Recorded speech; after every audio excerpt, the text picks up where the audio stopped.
Hello दोस्तों, आपका स्वागत है आपके अपने YouTube channel read speed knowledge में।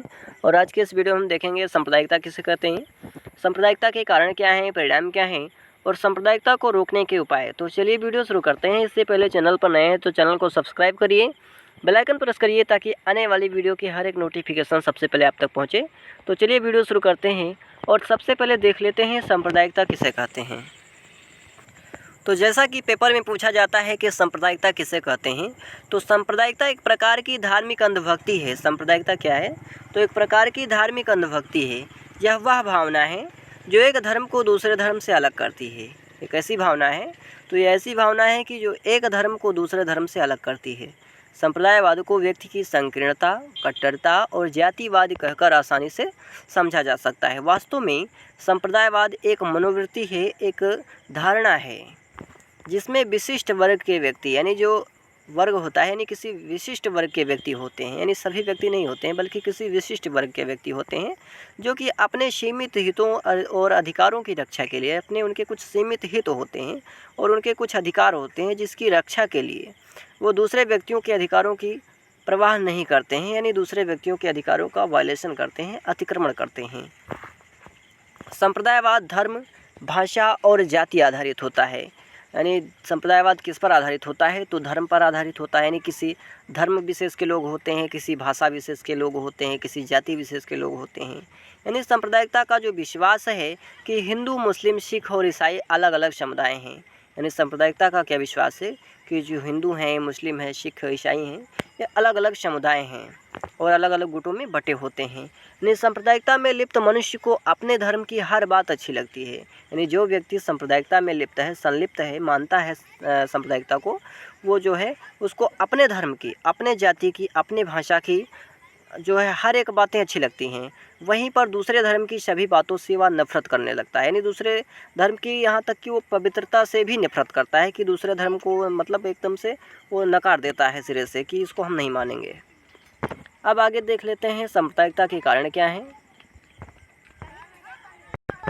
तो भारत में संप्रदायवाद की समस्या के अनेक कारण हैं। यानी वर्तमान परिदृश्य में, यानी वर्तमान समय में सांप्रदायिकता की उत्पत्ति का कोई एक कारण पूर्णतः जिम्मेदार नहीं ठहराया जा सकता। यानी वर्तमान समय में सांप्रदायिकता की उत्पत्ति के लिए, सांप्रदायिकता के लिए किसी एक कारण को पूर्ण रूप से जिम्मेदार नहीं ठहराया जा सकता, बल्कि यह विभिन्न कारणों का एक मिला जुला रूप बन गया है।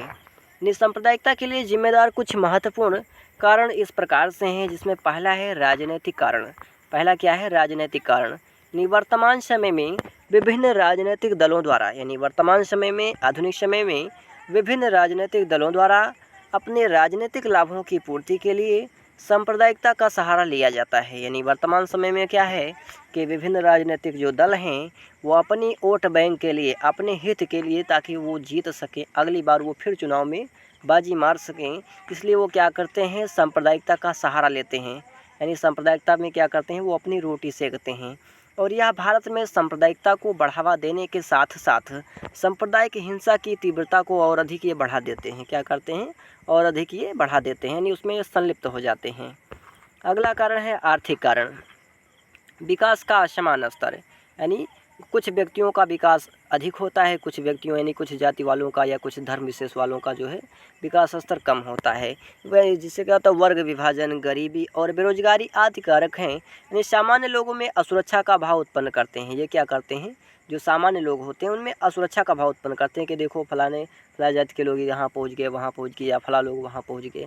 इससे क्या होता है कि जो सामान्य लोग हैं उनमें असुरक्षा का भाव उत्पन्न होता है और असुरक्षा की भावना के चलते लोगों का सरकार पर से विश्वास कम हो जाता है। यानी लोग सरकार पर विश्वास कम करने लगते हैं कि मुझे ये जैसे सरकार चाहती नहीं है। परिणाम स्वरूप होता क्या है कि अपनी ज़रूरतों, हितों को पूरा करने के लिए, यानी अपनी आवश्यकताओं की पूर्ति के लिए लोगों द्वारा विभिन्न राजनीतिक दलों का, जिनका गठन सांप्रदायिक आधार पर हुआ है, का सहारा लेते हैं। यानी विभिन्न लोग क्या करते हैं? यानी विभिन्न प्रकार के राजनीतिक दलों का सहारा लेते हैं जिनका जो है गठन सांप्रदायिकता के आधार पर हुआ है, यानी किसी जाति आधार पर हुआ है या किसी विशेष मतलब भाषा आधार पर हुआ है या धर्म आधार पर हुआ है, उसका वो क्या करते हैं? सहारा लेते हैं। अगला है प्रशासनिक कारण।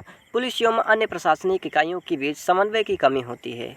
जो पुलिस हैं और अन्य प्रशासनिक अधिकारी हैं, इनके बीच में समन्वय की कमी, कभी कभी पुलिसकर्मियों को उचित प्रशिक्षण प्राप्त न होना, यानी पुलिस जो कर्मी होते हैं उनमें जो है उचित प्रशिक्षण नहीं होता है, यानी उचित रूप से उनका जो है प्रशिक्षण ना होने के कारण क्या होती है कि पुलिस लोगों के साथ ज़्यादती कर जाती है। यानी इसके कारण क्या होता है, सांप्रदायिक हिंसा को बढ़ावा देने वाले कारकों में शामिल हो जाते हैं। इससे क्या होता है कि सांप्रदायिक हिंसा भड़क उठती है। कई स्थानों पर ऐसा होता है कि दो गुटों के बीच में आपस में झगड़ा बवाल हो जाता है और उसमें क्या होता है कि एक गुट को पुलिस ले जा कर के बंद कर देती है और एक गुट को नहीं बंद करती है। इससे क्या होता है कि जो जिस गुट को बंद करती है उस गुट के लोग समझते हैं लो ये हमारे मतलब सांप्रदायिकता के आधार पर यानी जाति के आधार पर इन्होंने हमारे साथ अत्याचार किया। इससे क्या होता है कि हिंसा और अधिक भड़क उठती है।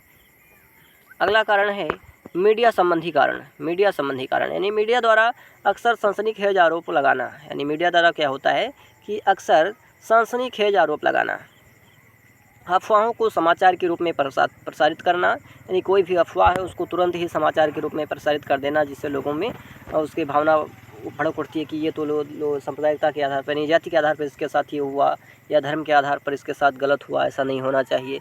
और क्या होती है, सांप्रदायिक हिंसा भड़क उठती है। इसका परिणाम कभी कभी प्रतिद्वंदी धार्मिक समूहों के बीच तनाव और दंगों के रूप में देखने को मिलता है। यानी इसमें भी वही होता है कि दो गुटों में आपस में मारपीट हुई और जो है मीडिया द्वारा उसको उछाल दिया गया कि फला धर्म के लोगों ने फला धर्म वालों को मारा, ये जो है अल्पसंख्यक थे। अब अल्पसंख्यक क्या करेंगे, जगह जगह दंगा उत्पन्न करेंगे। इसमें क्या होता है कि मीडिया भी इसका एक कारण होती है।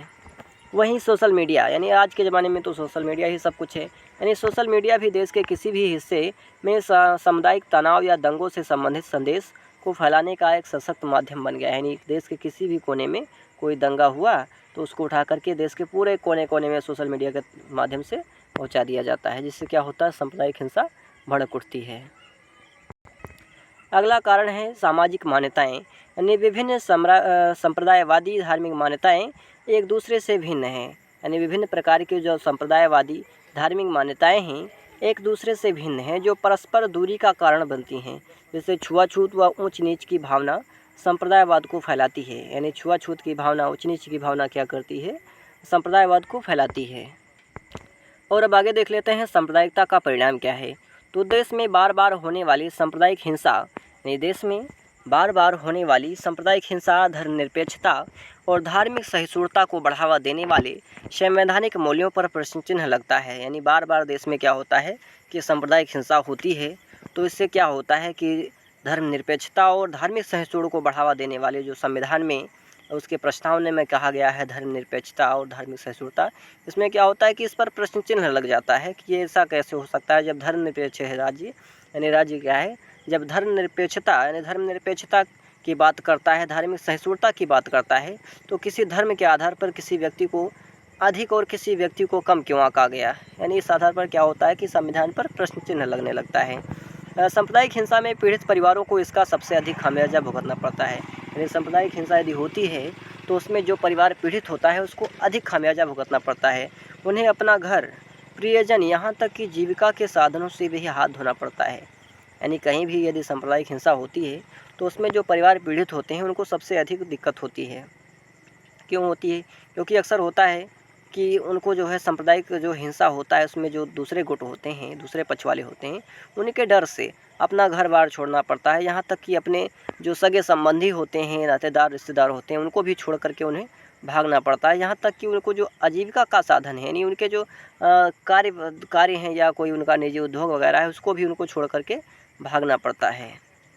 सांप्रदायिकता समाज को सांप्रदायिक आधार पर विभाजित करती है। यानी सांप्रदायिकता क्या करती है, समाज को सांप्रदायिक आधार पर क्या करती है, किसी से यानी जाति विशेष के आधार पर या धर्म विशेष के आधार पर या मतलब इसमें हो गया क्या कहते हैं उसको, भाषा के आधार पर या क्षेत्र के आधार पर क्या करती है, विभाजित करती है, अलग कर देती है। सांप्रदायिक हिंसा की स्थिति में अल्पसंख्यक वर्ग को समाज में संदेह की दृष्टि से देखा जा सकता है। यानी कहीं भी सांप्रदायिक हिंसा की स्थिति उत्पन्न हुई तो सबसे पहले वहाँ जो अल्पसंख्यक वर्ग है उसको समाज में संदेह की दृष्टि से देखा जा सकता है कि इसी ने कुछ किया होगा, और इस देश की एकता और अखंडता के लिए खतरा उत्पन्न होता है। क्या होता है, यानी देश की एकता के लिए, अखंडता के लिए खतरा उत्पन्न होता है। सांप्रदायिकता देश की आंतरिक सुरक्षा के लिए भी चुनौती प्रस्तुत करती है। यानी सांप्रदायिकता जो है देश की आंतरिक सुरक्षा के लिए भी चुनौती उत्पन्न करती है, क्योंकि सांप्रदायिकता हिंसा को भड़काने वाले एवं उससे पीड़ित होने वाले दोनों ही पक्षों में देश के ही नागरिक शामिल होते हैं। यानी जो सांप्रदायिकता है, सांप्रदायिकता की हिंसा है, ये भड़काने वाले और पीड़ित व्यक्ति यानी जो हिंसा को भड़काते हैं और जो उससे पीड़ित होते हैं, दोनों ही पक्ष देश के ही नागरिक होते हैं। इसलिए इससे क्या होता है कि देश की आंतरिक सुरक्षा के लिए खतरा उत्पन्न होती है, यानी कि देश की आंतरिक व्यवस्था गड़बड़ाने लगती है। इसलिए क्या होता है कि ये क्या करते हैं कि देश की आंतरिक सुरक्षा को चुनौती देते हैं, क्योंकि अब क्या कर सकते हैं भाई, दोनों तरफ के जो हैं गुट हैं वो अपने ही देश के नागरिक हैं, कुछ कर तो सकते नहीं। अब आगे देख लेते हैं समाधान। तो वर्तमान आपराधिक न्याय प्रणाली में सुधार करने के साथ साथ शीघ्र प्रशिक्षणों और पीड़ितों को पर्याप्त मुआवजा दिए जाने की आवश्यकता है, जो पीड़ितों के लिए निवारक के रूप में कार्य कर सकें। शांति, अहिंसा, करुणा और धर्मनिरपेक्षता और मानवतावाद के मूल्यों के साथ साथ वैज्ञानिकता और तर्क संगतता के आधार पर स्कूलों कॉलेजों में बच्चों को उत्कृष्ट मूल्यों पर ध्यान केंद्रित करने के लिए मूल्य उन्मुख शिक्षा पर जोर देने की आवश्यकता है, जो सांप्रदायिक भावनाओं को रोकने में महत्वपूर्ण साबित हो सकते हैं। सांप्रदायिक हिंसा को रोकने के लिए मजबूत कानून की आवश्यकता है, यानी मजबूत कानून बनाना चाहिए। सांप्रदायिकता भड़काने वाले लोगों को कठोर से कठोर सजा देनी चाहिए। अतः सांप्रदायिक हिंसा रोकथाम, नियंत्रण और पीड़ित का पुनर्वास विधेयक 2005 को मजबूती के साथ लागू करने की आवश्यकता है। सांप्रदायिक दंगों को रोकने के लिए प्रशासन को संहिताबद्ध दिशा निर्देश जारी करने के चाहिए तथा पुलिस बल के लिए विशेष प्रशिक्षण, साथ ही जांच और अभियोजन एजेंसियों का गठन कर सांप्रदायिकता के कारण होने वाली हिंसक घटनाओं में कमी की जा सकती है। तो आज के लिए इतना ही, मिलते हैं किसी और वीडियो में।